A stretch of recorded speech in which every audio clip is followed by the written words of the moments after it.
샬롬 샬롬 샬롬 샬롬. 하나님 사랑합니다. 여러분 주 안에서 사랑합니다. 오늘 끝이 더욱 은혜로운 성도라는 제목으로 사도행전 7장 스데반의 순교 모습 너무 잘 아시는 말씀이죠. 54절에서 60절까지 우리 함께 합독했습니다. 사도행전 7장 전체를 한번 쭉 살펴봅니다. 60절까지 있죠. 1절부터 60절까지 좀 깁니다. 스데반의 설교는 분명히 예수 그리스도의 그 중심에 당연히 두고 있죠. 그는 이스라엘의 역사를 간단히 이야기하면서 그들의 모든 위대한 지도자들이 처음에는 당대 사람들에 의해 거부를 당했지만 나중에 가서는 그들이 하나님께서 택하시고 보내신 구원자들이었음을 드러냈다. 이렇게 스데반은 끝까지 지적하고, 그래서 그냥 그걸 막 너무 분이 여겨서 못 참고 또 너무 옳은 말을 하니까 그죠?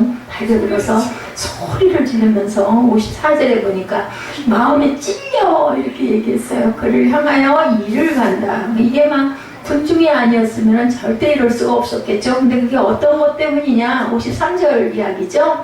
너희는 천사가 전한 율법을 받고도 지키지 아니하였다. 이게 모세오경에 대한 그런 이야기를 하는 거예요. 십계명을 안 지켰다. 그리고 그 앞절에도 52절 제가 보니 너희 조상들이 선지자들 중에 누구를 박해하지 아니하였느냐? 의인이 오시리라. 예우한 자들을 그들이 죽였다. 이제 너희는 그 의인을 잡아준 자의 살리는 자가 되었다. 천사가 전한 율법을 받고도 지키지 않는데 이 말을 듣고는 마음이 찔려서 이를 갈고 달겨들어서 돌로 치는 그러한 그 사건, 너무나 잘 아는 사건입니다. 스데반은 정말 처음보다도 끝이 더욱더 아름다운 모습으로 아주 뭐라 그러죠? 완벽한 모습으로 죽을 때도 완벽하게 잘 돌아간, 잤어요. 죽은 게 아니라 자니라로 끝이 납니다. 이런 사람은 죽었다고 하면 안 되겠죠. 자다라고 이야기를 하게 모세도 마찬가지죠. 영광의 하나님에 대해서 2절에 나타나죠. 보니까 본문 우리 2절 한번 앞에서부터 제가 2절 얘기하면 2절을 한번 읽지요. 그게 더 기억하기가 좋을 것 같습니다.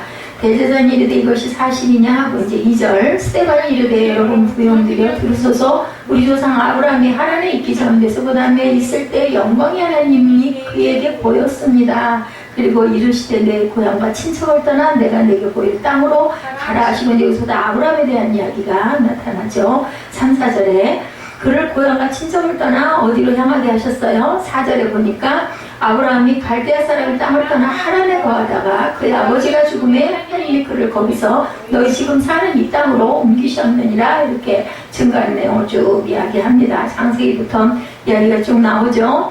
하나님은 아브라함에게 뭐를 이룰 것을, 큰 민족을 이룰 것을 약속하셨죠. 땅과 자손에 대한 약속도 주십니다. 또한 아브라함에게 할례 언약을 주셔서 이삭에게 할례를 베풀게 하시고 8절에 보니까 7절부터 또 이르시되 종 삼는 날을 내가 심판하리니 그 위에 그들이 나와서 이곳에 나를 섬기리라 하시고 8절에 할례 언약을 아브라함에게 주셨더니 그가 이삭을 낳아 8해 만에 할례를 행하고 이삭이 야곱이 우리 12조상을 거기서 12지파가 태어난 내용을 여기서 아주 간단 명료하게 설명합니다. 하나님은 아브라함에게 메소포타미아에서 친히 나타나셨고 그를 갈대 사람의 땅에서 불러내셨어요. 그죠? 하나님의 언약의 말씀은 이스라엘 백성의 나그네에 대한 몇 년 동안 400년 동안 어떻게 됐어요? 그들을 붙드셨고 하나님을 섬길 수 있게 했다. 6절에 하나님이 또 이같이 말씀하실 때 그 후손이 다른 땅에서 나그네가 되니 그 땅 사람들이 종으로 삼아 400년 동안을 괴롭게 하리라 하시고 또 이르시되 종 삼는 날을 내가 심판하리니 그 후에 그들이 나와서 이곳에서 나를 섬기리라 하셨다라고 이야기합니다. 또 언약의 성취는 아브라함의 시자 메시아이신 예수께서 나타나심으로 언약의 성취가 이루어졌다. 여기에 대해서 증거합니다. 영광의 하나님에 대해서 시편 29편 3절에 야훼의 소리가 물 위에 있도다. 영광의 하나님이 우레소리를 내신 야훼는 많은 물 위에 계시도다. 이렇게 증거합니다. 하나님의 지시에 대해서 창세기 12장 1절이죠. 야훼께서 아브라함에게 이르시되 너는 너의 고향과 친척과 아버지의 집을 떠나 내가 네게 보여줄 땅으로 가라. 이렇게 시작이 된 내용을 이렇게 아주 일목요연하게 누가 스데반이 쫙 펴서 얘기를 하죠. 요셉의 하나님이라고 9절에 나타나 있습니다. 여러 조상이 요셉을 시기하여 애굽에 팔았더니 하나님이 그와 함께 하셔. 요셉의 하나님입니다. 그렇죠? 스데반은 영광의 하나님이 아브라함과 그의 언약 후손을 특별히 인도하셨음을 강조하죠. 그리고 스데반은 유대인 조상들이 하나님께서 보내신 지도자들을 배척한 사실을 공회 앞에 그죠? 천명에서 막 이야기를 합니다. 이스라엘 백성이 하나님께서 모르신 자들을 배척한 것은 먼저 야곱의 아들들이 형제 요셉에게 행한 적대 행위에서 시작이 된다라고 이야기합니다. 야곱의 아들들은 요셉을 시기해서 어디다 팔아버렸어요? 구절에 보니까 애굽으로 팔았어요. 그죠? 여러 조상이 요셉을 시기하여 애굽에 팔았더니 하나님이 그와 함께 하시기 시작을 했다. 10절에 그 모든 환란에서 건져내사 애굽 왕 바로 앞에 은총과 지혜를 주시며 바로가 그를 애굽과 자기 온 집의 통치자로 세웠다. 그때 애굽과 가나안 온 땅에 흉년이 들어 큰 환란이 있을세. 우리 조상들이 양식이 없는지라 야곱이 애굽에 곡식이 있다는 말을 듣고 먼저 우리 조상들을 보내고 재차 보내매 요셉이 자기 형제들에게 알려지게 되고 또 요셉의 친족이 바로에게 드러나게 되니라. 요셉이 사람을 보내어 그의 아버지 야곱과 온 친족 75사람을 청하였더니 야곱이 애굽으로 내려가 자기와 우리 조상들이 거기서 죽고 세겜으로 옮겨져 아브라함의 세겜 하모르 자손에게서 은으로 값주고 산 무덤에 상사됐다. 그냥 역사를 줄줄줄줄 꿰죠. 그리고 11절과 14절까지는 11절에서 14절까지는 그때 애굽과 가나안 온 땅에 흉년이 들어 요셉으로 인해 야곱의 온 친척을 흉년에서 구원받게 채고 저희 같이 읽었죠. 15절에서 17절에 야곱과 그의 아들들이 애굽에서 죽고 하나님이 아브라함에게 약속하신 때가 되면 이스라엘 백성을 애굽에서 어떻게 하셨다. 17절에 보니까 번성하게 하셨다라고 증거합니다. 이게 길어서 빨리빨리 갑니다. 그렇지만 다 짚어보고 가죠. 요셉을 알지 못하는 새 임금은 이스라엘 백성을 협박하고 그들을 노예로 삼는 부분이 18, 19절에 나타나죠. 요셉을 알지 못하는 새 임금이 애굽 왕 위에 오르매 그가 우리 족속에게 교활한 방법을 써서 조상들을 괴롭게 하여 어린아이를 내버려 살지 못하게 하려 할세. 20절에 나타나죠. 그때 누가? 모세가 나타나는데 하나님 모시기 아름다운지라 그의 아버지의 집에서 석 달 동안 길리더니 버려진 후에 바로의 딸이 그를 데려다가 자기 아들로 기르매 모세가 애굽 사람의 모든 지혜를 배워 그의 말과 하는 일들에 능하더라. 나이가 40이되매 그 형제 이스라엘 자손을 돌볼 생각이 나더니 한 사람이 원통한 일 당함을 보고 보호하여 압제받는 자를 위하여 원수를 갚아 애굽 사람을 쳐주이니라. 이제 그건 광야로 도망가는 부분이 나타나죠. 그래서 요셉을 시기한 형제들에 대한 이야기가 창세기 37장 11절에 그의 형들은 시기하되 그의 아버지는 그 말을 간직해 두더라. 시기에서 막 모함하고 했지만 아버지는 아들의 꿈 이야기를 마음에 간직했다라는 거죠. 야곱이 애굽으로 내려갑니다. 창세기 45장 9절에 당신들은 속히 아버지께로 올라가서 아뢰기를 아버지 아들 요셉은 말해 하나님이 나를 애굽 적국에 주로 세우셨으니 지체 말고 내게로 오시오 하고 오게 하는 부분이 나타납니다. 모세 하나님이 이제부터 일하시죠. 20절에 보니까 모세가 났다 하고 이제 이야기합니다. 모세 하나님이 석 달 동안 위험 속에서 모세를 숨겨 키우죠. 모세는 애굽에서 학수를 배워서 말과 행동이 뛰어났다. 22절에 모세가 나이 40이 되면 이스라엘 돌아볼 생각을 하죠. 23절에 그때 동족의 앞을 몰고 압제하는 애굽 사람을 쳐 죽이는 사건이 24절에 나타납니다. 모세는 그 형제들의 하나님께서 자기를 손을 통해 구원해 주시는 것을 깨닫기를 바랐으나 저희는 모세를 배척해버립니다. 그죠? 25절에 이것은 모세의 동족들이 하나님께서 모세를 통해 이스라엘을 애굽의 속박에서 건지시라는 사실을 알지 못했음을 이야기하고 있습니다. 25절에 그는 그의 형제들이 하나님께서 자기의 손을 통하여 구원해 주시는 것을 깨달으리라고 생각하였으나 그들이 깨달지 못하더라. 26절에 이튿날 이스라엘 사람들이 싸울 때 모세가 와서 화해시키려 하여 이르되 너희는 형제인데 어째서 해치느냐. 그 동물을 해치는 사람이 모세를 밀어뜨려 이르되 누가 너를 관리와 제사장으로 우리 위에 재판장으로 세웠느냐. 내가 어제 애굽 사람을 죽인 것 같이 또 나를 죽이려느냐. 아니 모세가 이 말 때문에 도주하여 미디안 땅에서 나가는 데가 거기서 아들 둘을 그 이드로에 그죠 사위가 돼서 이제 사는 부분이 나타납니다. 모세의 태어남에 대해서 히브리서 11장 23절에 증거합니다. 믿음으로 모세가 났을 때 그 부모가 아름다운 아이를 보고 석 달 동안 숨겨 왕의 명령을 무서워하지 아니하였다. 출애굽기 1장 16절과 17절에 증거합니다. 바로의 딸의 자녀가 되죠. 출애굽기 2장 10절에 그 아기가 자라매 바로의 딸에게로 데려가니 그가 그의 아들이 되니라. 그가 그 이름을 모세라 할 때 알죠? 물에서 건졌다라는 뜻을 갖고 있습니다. 증거의 장막에 대해서 이제 29절에서 33절까지 나타납니다. 모세가 이 말 때문에 도주하여 미디안 땅에서 거기서 아들 둘을 낳으니라. 40년이 차대 천사가 쉬는 산 광야 가시 떨긴 40년 동안의 광야 생활을 하죠. 이 40이라는 숫자가 굉장히 의미가 있는 성경적인 숫자입니다.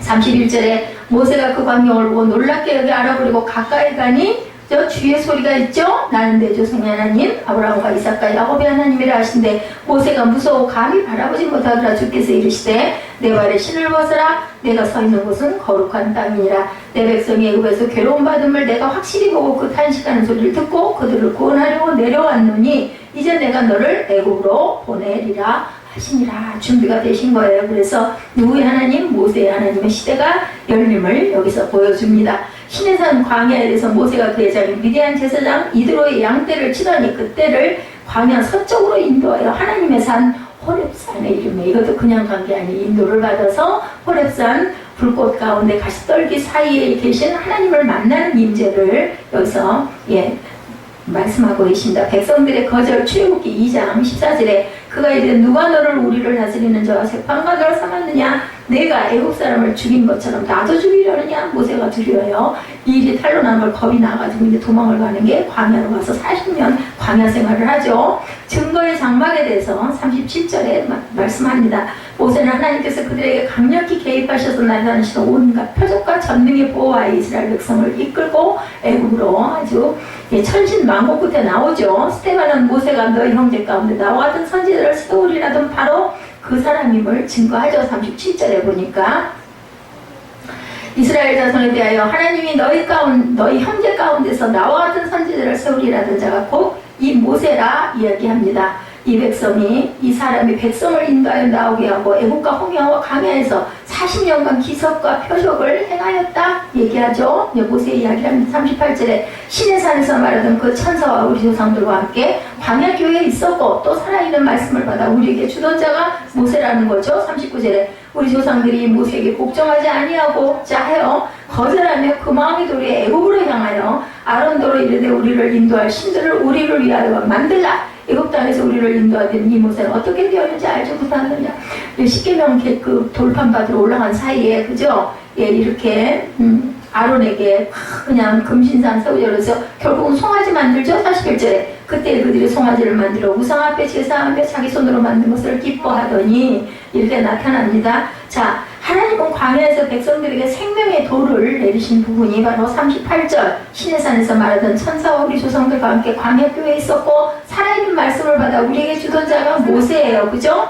그곳에는 백성들이 하나님을 경배하기 필요한 모든 것이 있었습니다. 그 중에는 증거의 장막이 있었고 또한 모세도 있었다. 44절에 말씀하죠. 광야에서 우리 조상들에게 증거의 장막이 있었으니 이것은 모세에게 말씀하시니가 명하사 그가 본 그 양식대로 만들게 하시는 하나님이죠. 말씀하신 그분은 45절에 우리 조상들이 그것을 받아 하나님이 그들 앞에서 쫓아내신 이방인의 땅을 점령할 때 여호수아와 함께 가지고 들어가서 다윗 때까지 이르렀다. 46절에 다윗이 하나님 앞에서 은혜를 받아 야곱의 집을 위하여 하나님의 처소를 준비하게 해달라고 하더니 솔로몬이 그를 위하여 집을 지었느냐. 그냥 그야말로 창세기 역사부터 시작을 해가지고 이제 성전 짓는 이야기까지 다윗과 솔로몬 시대까지 쫙 아주 그냥 완전히 줄줄줄 그냥 짧게 그냥 아주 골짜기한 얘기하죠. 모세는 하나님의 예언자로 자신이 예언한 더 위대한 선지자의 그림자였다는 것을 얘기합니다. 예수 그리스도의 그 하나의 표징이죠. 바로 그 위대한 선지자가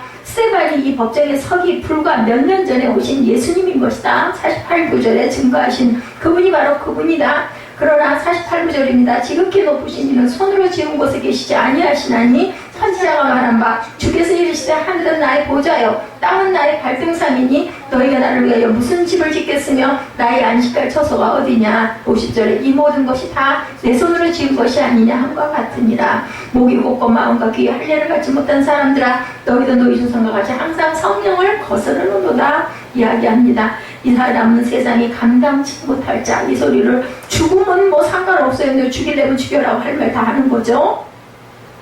히브리서 11장 38절에 이런 사람은 세상이 감당하지 못하느니라. 그죠? 그들이 광야와 산과 동굴과 토굴에 유리하였다고 증거합니다. 하나님의 선지자들에서 에스라 5장 2절에 이에 스알디엘의 아들 스룹바벨과 요사닥의 아들 예수아가 일어나 예루살렘에 있던 하나님의 성전을 다시 건축하기 시작하며 하나님의 선지자들이 함께 있어 그들을 도왔다라고 증거합니다. 성령을 거스르는 자에 대해서 51절에 그죠? 꼬집어 뜯죠. 목이 곧고 마음과 귀에 할례를 받지 못한 사람들아 너희는 너희 조상과 같이 항상 성령을 거스르는도다.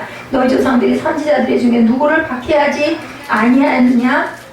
의인이 오시리라 예고한 자들을 그들이 죽였고 이제 너희는 그 의인을 잡아준 자여 살인한 자가 되었나니 너희는 천사가 되는 율법을 받고도 지키지 아니하였다. 여기까지 그냥 쭉 이렇게 이야기를 하니까 그저 뭐해서 마음에 찔려서 그저 이를 걸면서 달겨드는 장면이 그 다음 장면입니다. 성령을 거스르는 자들이다. 이스라엘 백성들은 광야에서 하나님과 그의 종 모세를 반역하고 돌이켜 우상을 숭배하죠. 이스라엘 백성은 바벨론의 포로로 잡혀가기 전까지 우상 숭배를 계속합니다. 또한 이스라엘 백성은 하나님의 성전으로 인해 하나님을 영구히 소유하고 있는 듯 착각하고 있었다라는 거죠. 다른 선지자들이 그랬듯이 스데반도 똑같이 헤롯에 의해 증축된 성전이 파괴되리라는 예수님의 예언을 다시 선언하죠. 그 결과 대적자들에게 핍박을 받습니다. 예. 그러나 스데반은 성령을 거스르는 목이 곧고 마음과 귀에 할례가 없는 자들을 신랄하게 책망하지 신나게 그저 51절에서 53절까지 성령을 회방하면 어떻게 되죠? 에베소서 4장 30절에 하나님의 성령을 근심하지 말라. 그 안에 너희가 구원의 날까지 인치심을 받았습니다. 성령 회방죄가 가장 큰 죄입니다. 우상 숭배에 대해서 신명기 9장 16절에 내가 먼저 너희가 너희 하나님 야훼께 범죄하여 자기를 위하여 송아지를 구워 만들어 야훼께서 명령하신 도를 빨리 떠났다 라고 말씀하고 있습니다. 최초의 기독교 순교자가 돼요. 그죠? 이제 거기에서 55절부터 스데반이 성령이 충만하여 하늘으로 주목하여 하나님의 영광과 예수께서 하나님 우편에 서신 것을 보고 말하되 보라 하늘이 열리고 인자가 하나님 우편에 서신 걸 보느라. 저와 여러분이 만약에 이 모습을 봤다면 어떨까요? 저와 여러분도 아마 스데반 같이 뭐 죽이려면 죽여 뭐 한 번 죽지 두 번 죽냐 하고 그죠? 할 말 다 할 것 같아요. 저도 예, 공감을 하고 동감을 합니다. 하나님 우편에 서신 자에 대해서 55절에 하나님 우편에 서신 것을 봤다. 예수 그리스도시죠. 이 시점에서 스데반은 자신의 죽음을 예감하죠. 하나님 우편에 서신 인자를 하나님을 뵌 거예요. 공회원들은 스데반의 말을 듣고 마음에 찔려 그를 향하여 이를 갈죠. 54절에 그러나 이가 다 빠졌을 것 같아요. 그러나 대체적으로 스데반은 성령이 충만하여 하늘을 우러러 주목하여 하나님의 영광과 예수께서 서신 것을 보게 되는 부분이 55절에 이가 빠지지 그렇게 갈았으니까 아마 그 사람도 죽기로 길을 쓰고 이를 갈았을 것이고 스데반은 죽이려면 죽여봤댔잖아요. 목숨 하나거지만 이거는 절대 영원 불멸이야 하고 그죠? 뭐 죽기를 길을 쓰면 뭔 짓을 못해요. 그죠? 하나님의 영광에 대해서 고린도후서 3장 18절에 우리가 다 수건을 벗은 얼굴로 거울을 보는 것 같이 주의 영광을 보며 그와 같은 형상으로 변하여 영광에서 영광에 이르니 곧 주의 영으로 말미암음이니라 라고 말씀을 합니다. 예수께서 하나님 우편에 계시죠. 시편 110편 1절에 야훼께서 내 주에게 말씀하시기를 내가 내 원수들로 내 발판이 되게 하기까지 너는 내 오른쪽에 앉아있으라 하셨도다. 하나님께서 예수 그리스도에게 네가 내 오른쪽에 앉아있어라. 그래서 스데반의 순교가 일어나죠. 첫 번째 순교자. 이때 위험을 과시하던 공회는 폭도로 변해서 스데반을 성 밖으로 끌어내. 근데 성 안에서 죽이면 안 됐던 거예요. 돌로 쳐 죽이죠. 로마의 성도건 사내들인의 성전 모독죄에 대한 사형 집행권을 허락하죠. 예, 그래서 신성 모독죄에 해당하는 형벌로 돌로 쳐 죽였다. 58절에 증거합니다. 성 밖으로 내치고 돌로 칠때 증인들이 옷을 벗어 사울이라는 청년의 발 앞에 두니라. 그때 사울은 어떻게 했어요? 죽음이 마땅하다라고 생각을 하죠. 사도행전 8장 1절에 증거합니다. 사울은 스데반의 죽음을 마땅히 여겼다라고 하고 있습니다. 모독죄에 해당하는 형벌을 받고 결과 스데반은 법적으로 형벌을 받게 됐어요. 첫 순교자는 세상을 떠나면서 주 예수여 내 영혼을 받으시옵소서. 그리고 또 한마디 하죠. 이 죄를 저들에게 돌리지 마옵소서. 이게 바로 예수님의 마음입니다. 이건 저는 도저히 못해요. 저들 복수를 꼭 왼수를 갚아달라고 저는 아마 그렇게 하고 갈 것 같아요. 그게 스데반과 저와 다른 점입니다. 그래서 원수를 위한 기도를 하는 마태복음 5장 44절에 나는 너희에게 이르노니 너희 원수를 사랑하며 너희를 박해하는 자를 위하여 기도하라. 이걸 못하는 게 지금 문제인 거예요. 이거 해야 되는데, 그죠? 돌아가기 전까지 꼭 하고 돌아갈 수 있기를 여러분들 축복해 주시기 바랍니다. 그래서 7장의 결론이죠.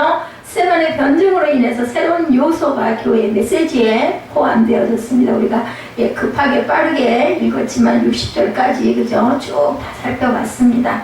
자, 이스라엘의 역사를 스코하는 가운데 스데반은 현재나 과거를 막론하고 하나님의 목적이 많은 반대에 부딪힌다는 사실을 이야기하고 있습니다. 이 변증적으로. 유대 백성의 전체 역사의 목적이 기독교라는 사실을 제시하고 있어요. 구원과 그죠? 부활, 그죠? 또한 하나님의 참다운 영적 백성들은 신앙을 잊어버리고 죽은 형식과 구제염에 매달리는 교권제도의 반대를 받게 될 것을 지적하는 것이기도 합니다. 이게 신학적으로는 우리말에 끝이 좋으면 모든 것이 좋다 이런 이야기를 하죠. 그래서 정말 끝이 좋은 사람, 끝이 향기로운 사람이 정말 진정한 하나님의 은혜를 받은 사람이라고 합니다. 저와 여러분들이 하나님의 크신 위로와 은혜 그리고 축복이 있기를 바랍니다. 저는 고백했죠. 세대반같이 그들에게 죄를 돌리지 마시옵소서는 아니고 제 원수를 꼭 갚아주셔야 할 것 같다. 그게 아직 그 성화에 이르지는 못한 거죠. 지나간 한 해 우리 돌아가면서 벌써 8월이 다 갔어요. 그죠? 며칠 안 남. 이제 금방 9월달도 그럼 뭐가 올까? 또 추석이다 해가지고 아주 가장 그 여름에 땀 흘리고 죽을 것 같아 하던 거는 생각하지 못하고 또 그냥 명절이니 뭐 선물이니 고향이니 귀경이니 또 막 그럴 것 같아요. 그래서 이제 고속도로가 그야말로 자동차 열기로 또 뜨거워지지 않을까. 금방 옵니다.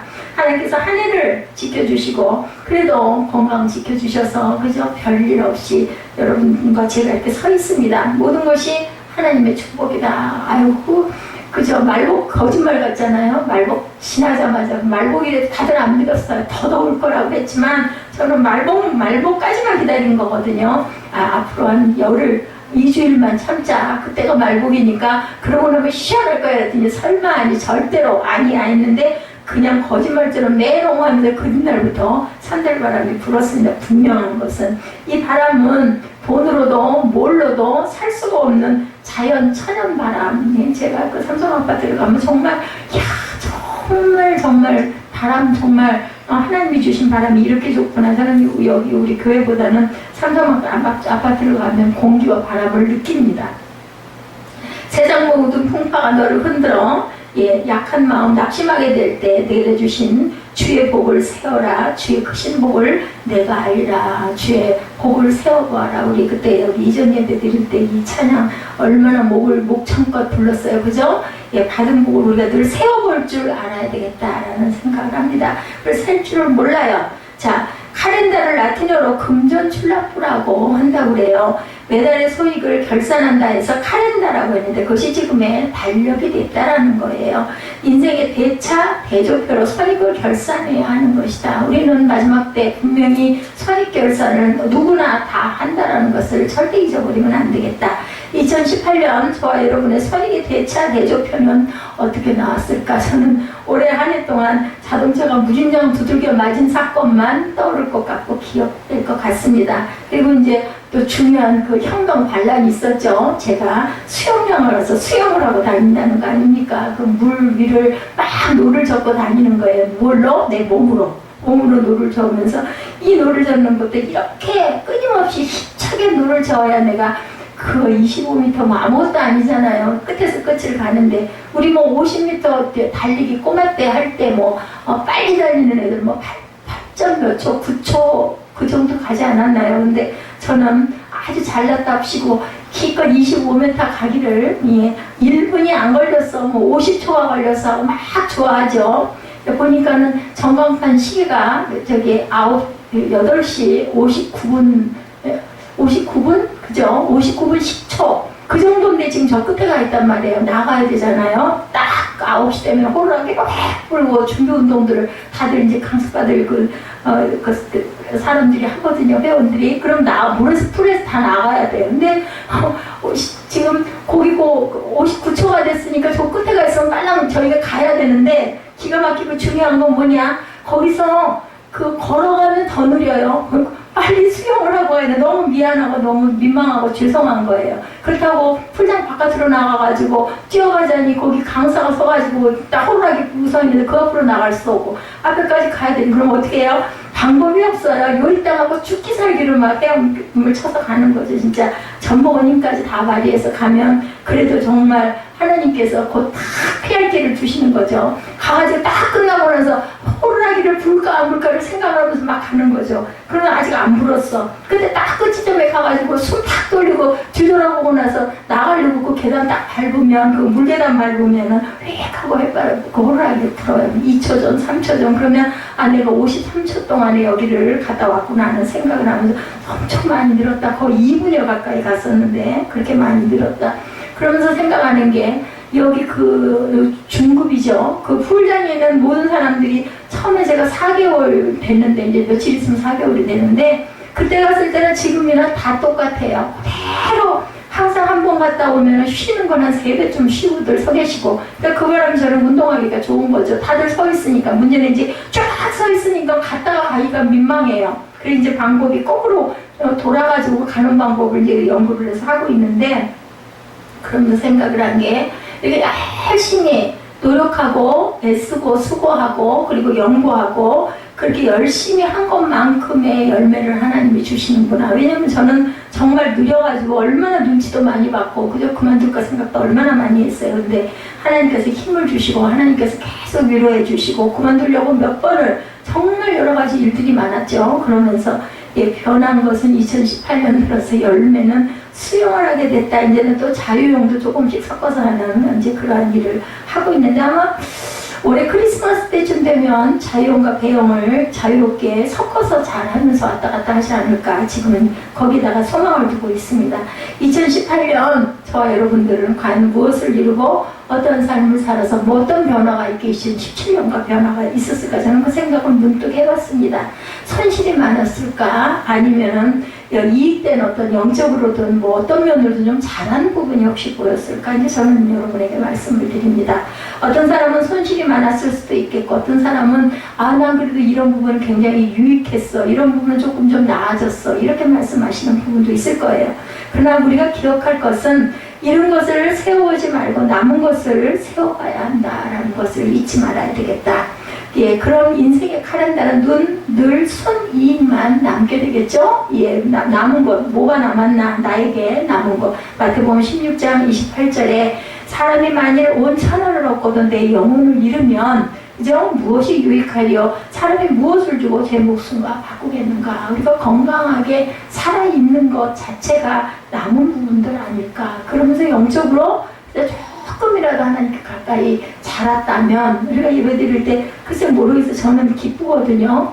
말씀 증거할 때 더구나 이 사도행전 7장 같은 경우는 너무나 잘 아는 말씀들이죠. 모르는 말씀은 한참 들여다보고 마음속으로 막 새기고 다시 한번 읽어보고 생각을 해야 되는데 신약은 좋은 게 그래도 우리가 좀 많이 아니까 그냥 쭉 읽기만 해도 내용이 이해가 되죠. 주님은 누가복음 16장 부자와 나사로의 비유를 통해서 현세주의자에게 경고합니다. 말세가 되면 노아 때처럼 먹고 마시고 시집가고 장가간다고 말씀하죠. 현세적이고 유물적이고 육체적이고 쾌락적인 모습으로 너희들이 살아갈 것이다 라는 이야기를 하는 거예요. 그래서 우리 죄송해요. 그 찬양이 재밌기도 하죠. 근데 정말 그게 굉장히 뜻깊고 뼈가 깊은 그러한 찬양이기도 합니다. 정말 죄송하다고 내가 그 잔치에 참여할 수가 없는데 나는 시집도 가야 되고 장가도 가야 되고 그래서 나는 또 소도 팔러 가야 되고 나는 밭도 갈아야 되고 막 이런 얘기를 합니다. 이런 모든 것들이 사실은 하나님보다 앞서가서는 안 된다라는 얘기죠. 베드로전서 3장 3절의 말씀처럼 사람들은 주님의 재림을 비웃고 조롱한다라는 거예요. 말세가 올수록 점점 더 사탄은 복음적 신앙을 오히려 반사회적이고 반문명적이고 반지성적이라고 비아냥거리도록 영혼을 굉장히 호도하고 기독교 신앙주의나 안주주의의 현지쇼프주의나 낙인을 찍어서 냉소하는 풍조를 만들어간다. 그래서 정말 요즘에는 전도하는 모습이 보이지가 않고 전도를 한다고 해서 그 교회에 나가는 사람이 정말 많지 않을 것 같아요. 예배를 드리는 것도 뭐 그렇죠. 은혜와 성령이 충만하신 분들도 물론 있겠지만 정말 일반적으로는 이렇게 아주 냉한 분위기가 되지 않을까. 그래서 반성서적이고 반내세적이고 반종말론적인 정신을 갖게 하는 일에 온갖 방법을 다 동원해서 사람들의 바른 믿음을 가지지 못하게 누가 사단이 역사를 하고 있다는 거, 깨어서 준비하는 신앙을 가지지 못하게 한다는 거, 영혼을 지옥으로 가게 한다는 거죠. 정말 중요한 부분입니다. 여자 일생을 쓴 프랑스의 작가 모파상 여러분 아시죠? 모파상은 원래 신학교를 다니다가 퇴학을 당하고 신앙과 결별하고 자신이 주인인 인생을 살게 되었다고, 그래 살겠다고 결심하고 문학의 뜻을 두고 정진을 하다 10년 만에 유명한 작가가 되고 돈을 벌게 됐다고 그래요. 1800년대 말에 그는 지중해 요트를 갖고 있었고 노르망디 해안에 대저택과 파리였고 아파트를 갖고 쉴 새 없이 애인을 바꾸면서 살았다고 합니다. 모파상 여자 일생을 썼죠. 저도 이 책 읽어봤는데 하나님 없이 사는 그 인생을 비평가들은 찬사를 보냈습니다. 대중은 흠모했죠. 그는 돈을 은행에 저금하여 넉넉히 쓸 수 있을 정도로 쓰고도 남고 넘칠 정도로 넘쳐났지만 그는 안질병과 불면증에 시달리다가 1892년 1월 1일 새해가 밝아오는 아침에 인생의 의미를 잃은 종이칼로 자신의 목을 찔러서 자살을 기도했다고 그래요. 오늘 제가 잠깐 차 타고 그 교회를 오는 집에서 교회 오는 도중에 들으니까 그 방글라데시가 굉장히 행복지수가 최고라면서요. 가장 미개한 나라고 못 사는 나라인데 그러면서 방송에서 그런 말씀하시더라고요. 어느 수준까지는 그죠? 그 물질적인 부분이 받쳐져야 돼요. 그죠? 근데 어느 수준이 넘어가고 나면은 그 이상 돈이 아무리 많아도 그것에 행복지수가 올라가는 일은 없다. 근데 그 얘기 하시더라고요. 20만 원의 월급을 받던 사람이 아빠가, 요즘 뭐 20만 원 월급 받는 사람은 없지만 예를 들어서 200만 원을 받던 사람이 아빠가 월급을 300만 원을 그 집에 갖고 온다 하면은 그 100만 원이 그 가정에 엄청난 행복을 갖다 준다는 거죠. 근데 그 수준이 넘어가서 뭐 예를 들어 한 500 정도를 받던 사람이 1000만 원을 받는다. 그래서 뭐 그게 잠깐은 조금 좀 좋아진 것 같고 나은 것 같지만 절대로 그것이 행복을 좌우할 수는 없다라는 그 이야기를 저도 같이 동의를 했습니다.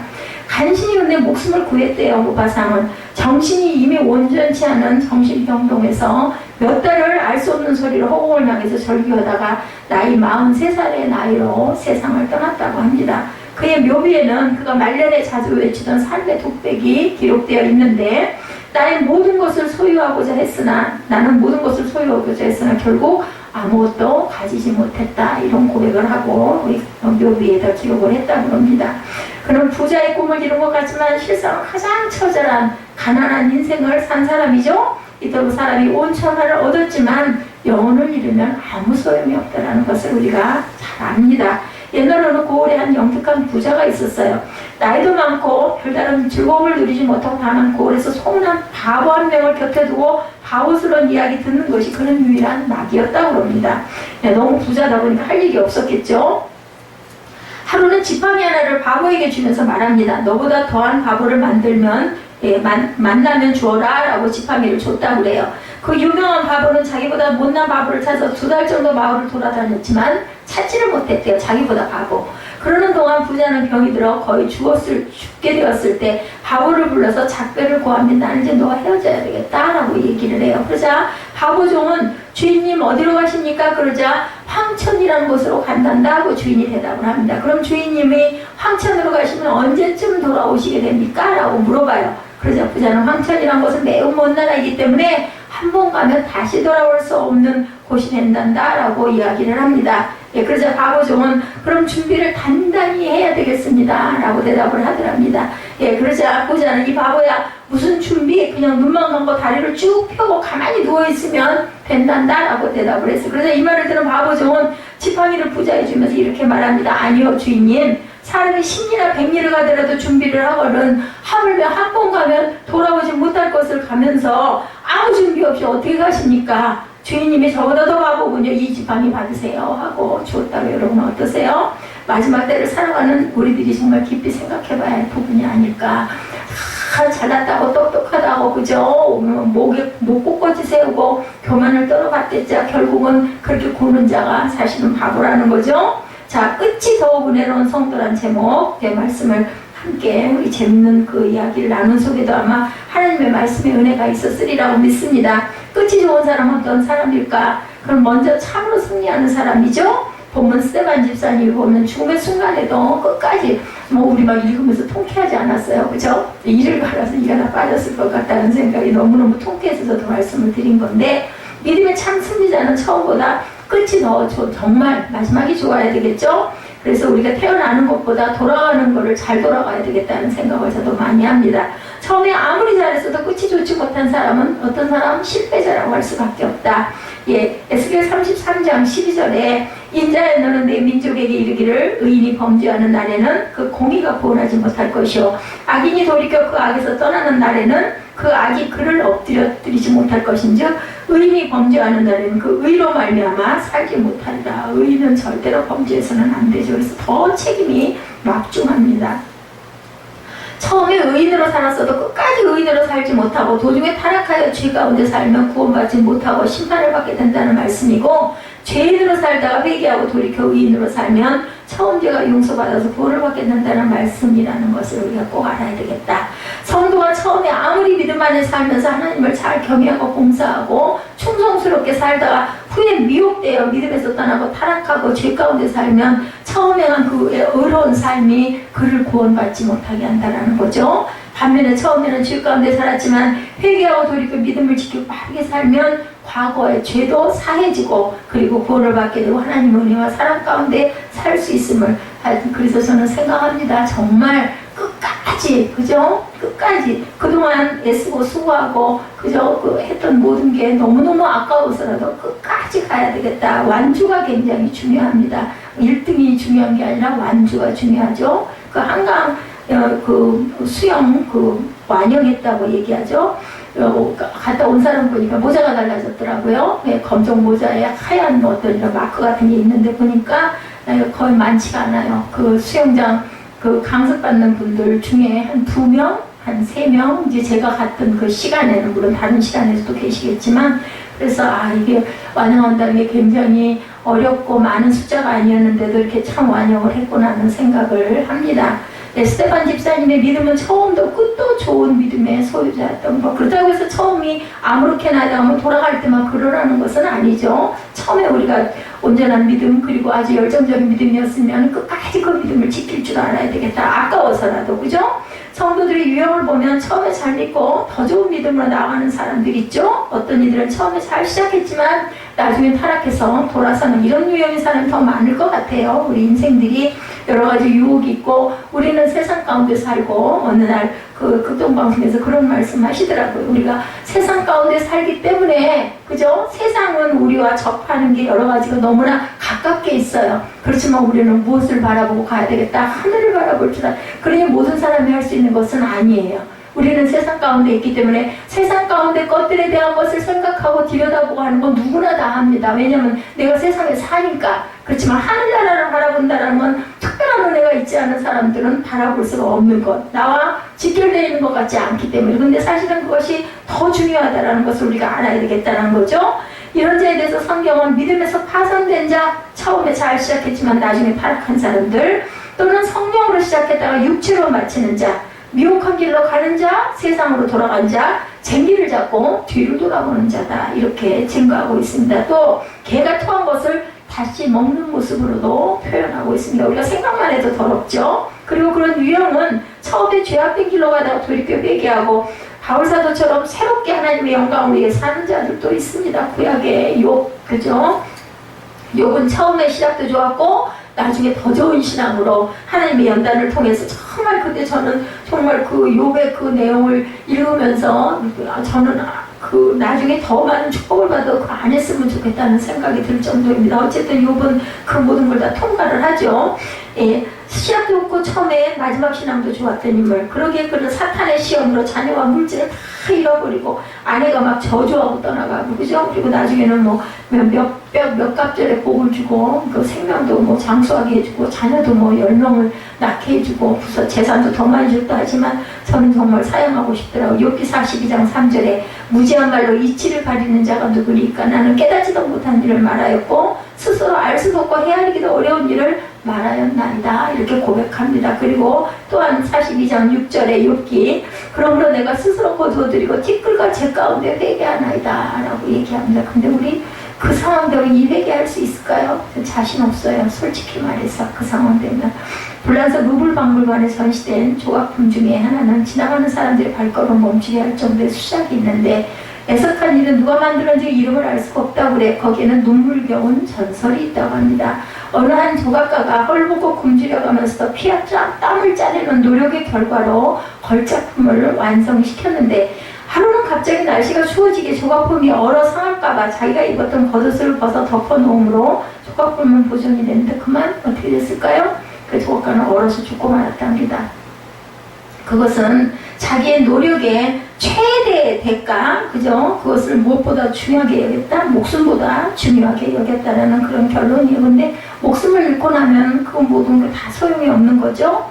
하나님의 창조물 중에 인간은 이렇게 최고의 걸작품이라는 것입니다. 그러므로 하나님은 인간이 범죄하고 타락해도 버릴 수가 없어서 하나님의 독생자 예수 그리스도를 희생시켜가면서 우리를 구원하셨다. 자녀들 생각을 하면 딱 그 마음이 이해가 됩니다. 그 이유는 하나님께서 만드신 내가 만든 작품이기 때문이기 때문이죠. 인간이 누구든지 자기의 것을 사랑합니다. 누구나 다. 못생겼어도 자기 자녀를 정말 꼴을 안 보려고 해도 다시 찾게 되고 그래서 피는 물보다 진하다고 얘기하죠. 남의 자식이 아무리 재주가 훌륭하고 인물이 잘 나오면 효심이 지극하다 해도 그냥 부러울 뿐이에요. 그렇지 내 자식하고 바꿀 수는 없어. 내 자식이 남의 자식이 내 자식이 될 수는 절대로 없는 거죠. 그리고 부모님들이 모든 자식을 다 사랑하지만 그 중에도 또 더 연약하고 아프고 그죠? 또 뭔가 부족한 자녀가 더 마음에 쓰이는 그런 것도 그 마음이죠.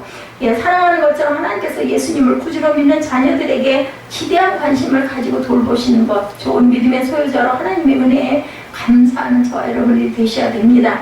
끝으로 끝이 좋은 사람은 반드시 하늘 소망으로 돌아갈 것을 분명히 생각한다라는 거죠. 스테반 집사님은 좋은 믿음을 입적해서 더 좋은 믿음으로 하늘에 그 많은 핍박과 그 무서운 그 돌의 그 돌덩어리를 던지는 그 부분에 하나님께서 힘 주셨죠? 하늘을 올려다 봤을 때 하나님 보좌 우편에 계신 예수 그리스도가 보이니 그죠? 얼마나 의기가 더 충천했을까? 저 같아도 그랬을 것 같아요. 어차피 죽는 거 하나님 보좌 우편에 예수 그리스도가 서 계시고 하나님 계신 영광을 보았으니 뭐 죽어도 전혀 나는 후회가 없다 이런 마음이 들 것 같습니다. 스테반 집사님은 좋은 믿음의 소유자로 인정받아서 초대교회 시절 뽑힌 7집사 첫 번째 집사 뽑힌데 가장 대표적으로 뽑힌 스테반 집사죠.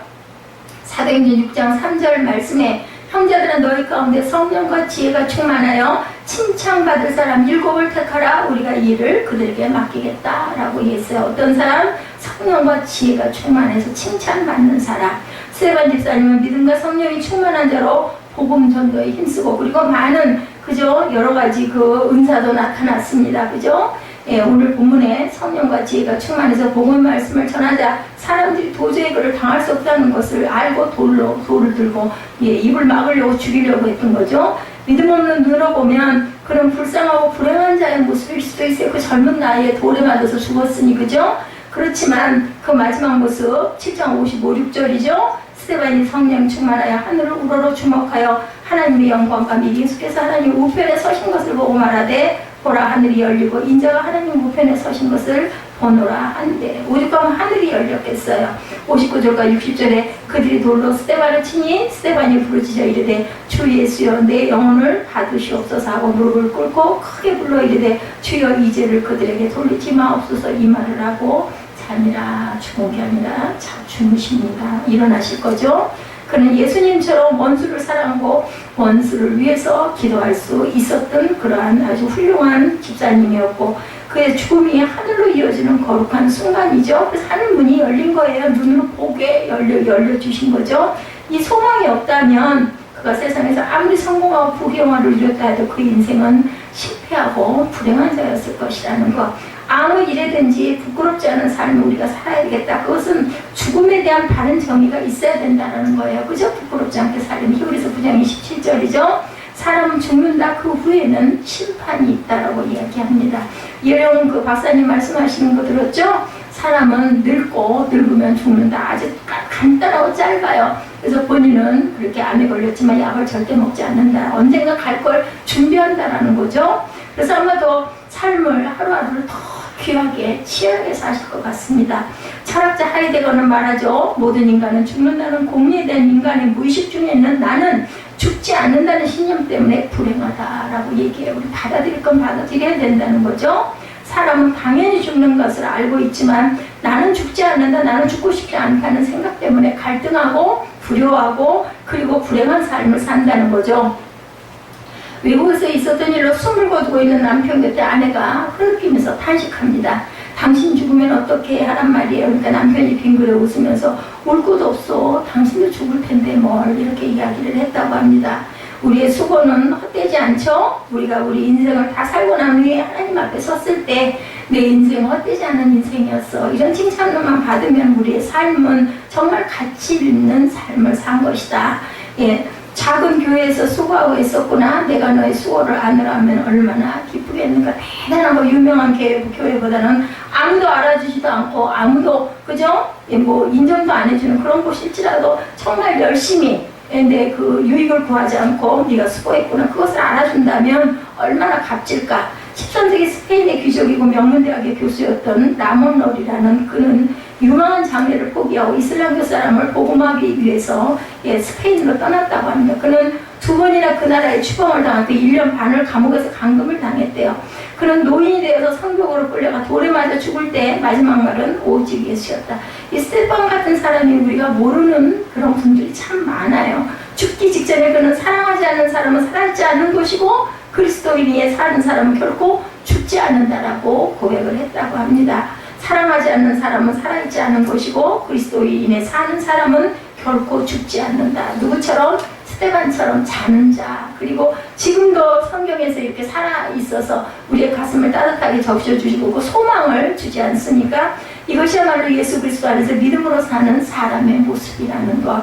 끝이 좋은 사람은 승리하는 사람이고 끝까지 좋은 믿음의 소유자가 되어야 되겠죠? 그것은 하늘 소망을 가진 사람들만 끝까지 좋은 믿음을 가지고 갈 수 있고 절대로 포기하지 않는 저와 여러분들이라는 것.